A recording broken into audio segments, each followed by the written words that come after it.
भगवान श्री विश्वकर्मा की कथा, पहला अध्याय।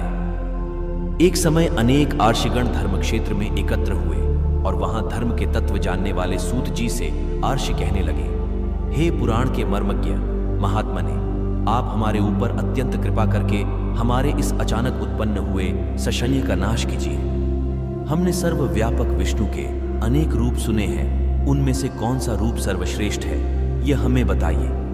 हे महात्मा मुनियों, तुमने संसार के कल्याण के लिए यह सर्व शुभ काम करने वाला बड़ा प्रश्न किया है, जो तुमने यह संसार के हित के लिए प्रश्न किया है। अतएव मैं तुम्हारे लिए सब जगत पालक परम पूज्य भगवान विष्णु के महाअद्भुत रूप का वर्णन करूंगा। हे तपस्वियों, उस परमात्मा के अनंत रूप है, उनमें जो अनंतम श्रेष्ठ है, उस रूप को अदन्य से सुनो। उस दिव्य रूप के स्मरण मात्र से महापात की मनुष्य भी पाप से छुट जाते हैं, इसमें संशय नहीं है। इस ही प्रश्न को संसार के कल्याण के लिए क्षीर समुद्रम में लक्ष्मी ने भगवान विष्णु से एक बार पूछा था।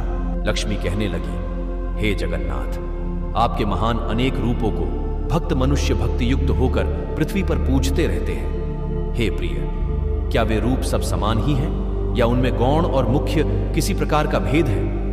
विष्णु भगवान बोले, हे प्रिय, जब मैं समस्त ब्रह्मांड को आत्मा में सहंत करके स्वानुभव रूप से योग माया के स्थित होता हूं, तब मैं एक ही बहुरूप धारण करूं, इस प्रकार इच्छा करता हुआ अपनी माया के वश में हुआ।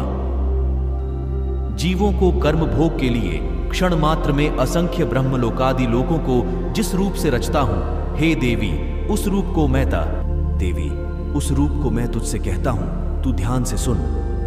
हे देवी, मैं यहां अद्भुत सब और तेज से व्याप्त अनेक सूर्यों की चमक से अधिक चमकने वाले विश्वकर्मा रूप को धारण करता हूं और उनके अनंतर मनुष्य सृष्टि करने की कामना करता हुआ सर्वप्रथम पुण्यात्मा तपस्वी ब्रह्म को रचता हूं। उस ब्रह्मा की स्तुति यज्ञ और गान के प्रतिपादन करने वाले अर्घ, यजु और सम की अच्छी प्रकार उपदेश देता हूं। इसी प्रकार शिल्प विद्या प्रतिपादक अथर्ववेद भी ब्रह्मा को प्रदान करता हूं। यह वही वेद है जिससे शिल्पी लोगों ने शिल्प निकालकर अनेक वस्तुओं की रचना की है।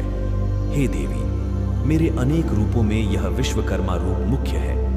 यही रूप है जिससे सारी सृष्टि क्षण मात्र में उत्पन्न होती है। इस विश्वकर्मा रूप परमात्मा के अद्भुत रूप का जो क्षण मात्र भी ध्यान करता है, उसके समस्त विघ्न नष्ट हो जाते हैं। जो शिल्पी श्री विश्वकर्मा के प्रोज्वल दिव्य रूप का ध्यान से चिंतन करता है, उसके समस्त दुहक विशीर्ण हो जाते हैं।